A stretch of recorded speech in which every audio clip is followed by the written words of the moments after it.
The golden age of 3D platformers may be making a return thanks to a chameleon and a boy from the circus. Welcome to Glitched, I'm Will Strickland. Gamers should be able to recognize these iconic characters: Crash Bandicoot, Sly Cooper, Spyro the Dragon, Before the Botched Surgery. The common theme throughout all of these is the gameplay they all made famous in their own unique ways: platforming. The late 90s and early 2000s saw a renaissance in the genre made popular through its lovable mascots and collectathon item gathering side quests. But ever since the late 2000s, the platforming genre has been nearly dormant.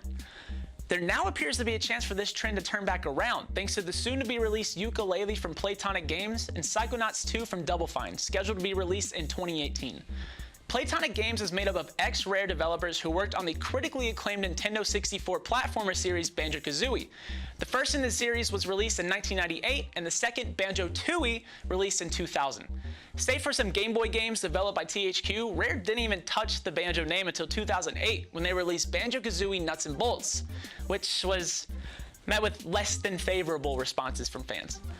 Now, Yooka-Laylee is set for release after a $2.6 million crowdfunding campaign, and it seems to include everything that made Banjo-Kazooie so successful, from adorable characters to a colorful, lively world.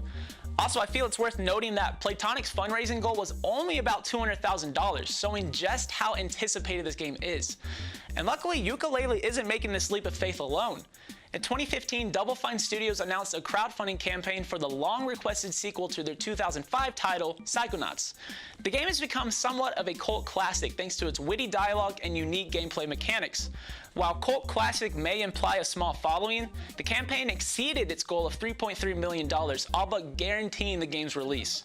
And in more good news, confirming that this will not be another crowdfunding game that goes under, Double Fine announced on Monday that Starbreeze Studios, one of the names behind Payday 2, would not only be publishing the game, but investing an additional $8 million into marketing and distributing Psychonauts 2.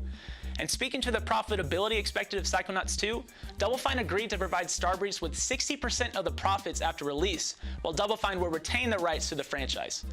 With the recent success of 2016's Ratchet & Clank from Insomniac, and Sony's announcement of a remastered collection of the original Crash trilogy, Yooka-Laylee and Psychonauts 2 could resubmit platformers as a powerhouse in gaming.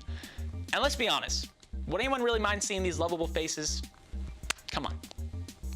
So what about you guys? Do you have any nostalgia towards 3D platformers? Do you have any hatred towards 3D platformers? Let us know in the comments down below. And while you're typing your comment, liking our video, and subscribing to our channel, I'm going to continue tweeting Naughty Dog at least once a day demanding a fourth Jak and Daxter game. Until they respond, remember to stay tuned right here to keep up to date with all your gaming and tech news. This was Glitched, and I'll see you next time. Hey, look, you never know when there might be a bear attack. There could be a bear attack, and what if you don't have a gun? Yeah.